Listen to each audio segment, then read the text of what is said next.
ಕೈಮಾ ಅರ್ಧ kg, ಕಾಯಿ 1 ಕಪ್ಪು, ಸ್ವಲ್ಪ ಕೊತ್ತಂಬರಿ ಸೊಪ್ಪು, ಒಂದು 5 ಮೆಣಸಿನ್ಕಾಯಿ, ಒಂದು 2 ಬೆಳ್ಳುಳ್ಳಿ, ಒಂದು 10 ಮೆಣಸು, 4 ಲವಂಗ, ಒಂದು ಚೂರು ಚಕ್ಕೆ, 1 ಇಂಚು ಶುಂಠಿ. ಈ ಮಸಾಲೆಗೆ ಒಂದು ಅರ್ಧ ಸ್ಪೂನ್ ಉಪ್ಪು ಹಾಕಿ ನೀರು ಹಾಕ್ತಾನೆ ರುಬ್ಬಬೇಕು. ಅರ್ಧ ಸ್ಪೂನ್ ಚಿಲ್ಲಿ ಪೌಡರ್, 1 ಸ್ಪೂನ್ ಕಸ್ತೂರಿ ಮೆಂತೆ, ಕೊತ್ತಂಬರಿ ಸೊಪ್ಪು,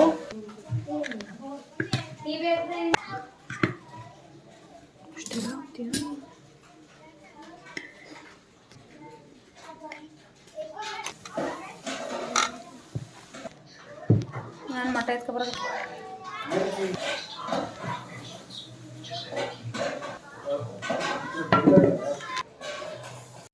ಖಾರ,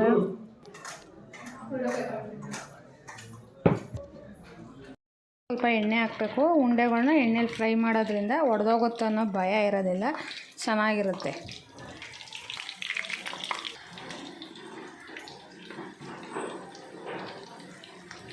ಆಮೇಲೆ ಎತ್ತಾಕಬೇಕು, ಸಾಂಬಾರೊಳಗೆ ಹಾಕಬೇಕು.